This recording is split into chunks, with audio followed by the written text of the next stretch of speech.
Vote വഴിയിൽ ഇപ്പോഴെത്തി നിൽക്കുന്നത് തൃശ്ശൂർ ജില്ലയിലെ കൊമ്പടിഞ്ഞ മക്കളാണ്. നമസ്കാരം. മീഡിയ വണ്ണിൻ്റെ വോട്ട് വഴിയിൽ പ്രയാണം തുടരുകയാണ്. നമ്മളിപ്പോൾ തൃശ്ശൂർ ജില്ലയിലാണുള്ളത്. ഇവിടെ ഒരു പെട്രോൾ പമ്പിനാണുള്ളത്.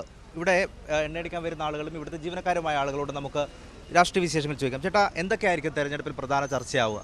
ഇപ്പോൾ പ്രധാന ചർച്ചകൾ ഇപ്പോൾ പറഞ്ഞു കഴിഞ്ഞിട്ടുണ്ടെങ്കിൽ വിലകയറ്റം, പിന്നെ വർഗീയത, പിന്നെ കഴിഞ്ഞകാല ഭരണത്തിൻ്റെ സ്ഥിതിഗതികൾ ആൾക്കാർ വിലയിരുത്തും.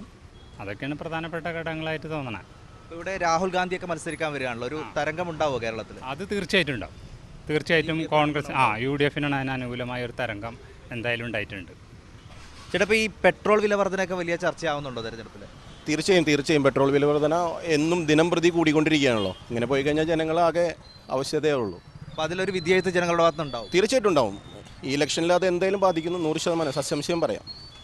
അപ്പോൾ ഇത്തരത്തിലുള്ള വിഷയങ്ങൾ തന്നെയാണ് പെട്രോൾ വില വർധനവായാലും നോട്ട് നിരോധനമായാലും ഒക്കെ ഈ തെരഞ്ഞെടുപ്പിനെ സ്വാധീനിക്കുന്ന വിഷയങ്ങളാണ് എന്ന് തന്നെയാണ് വോട്ടർമാർ പറയുന്നത്. നമ്മളെന്തായാലും തെക്ക് നിന്നും വടക്കു നിന്നും ആരംഭിച്ച നമ്മുടെ വോട്ട് വഴിയിലൂടെ യാത്ര ഇന്ന് വൈകിട്ടോടുകൂടി സമാപിക്കുകയാണ്. തൃശ്ശൂർ തേക്കിൻകാട് മൈതാനത്ത് ആണ് നമ്മൾ ആ സംഗമവേദി ഒരുക്കിയിട്ടുള്ളത്. നമുക്കിനി അവിടെ വെച്ച് കാണാം. Good bye.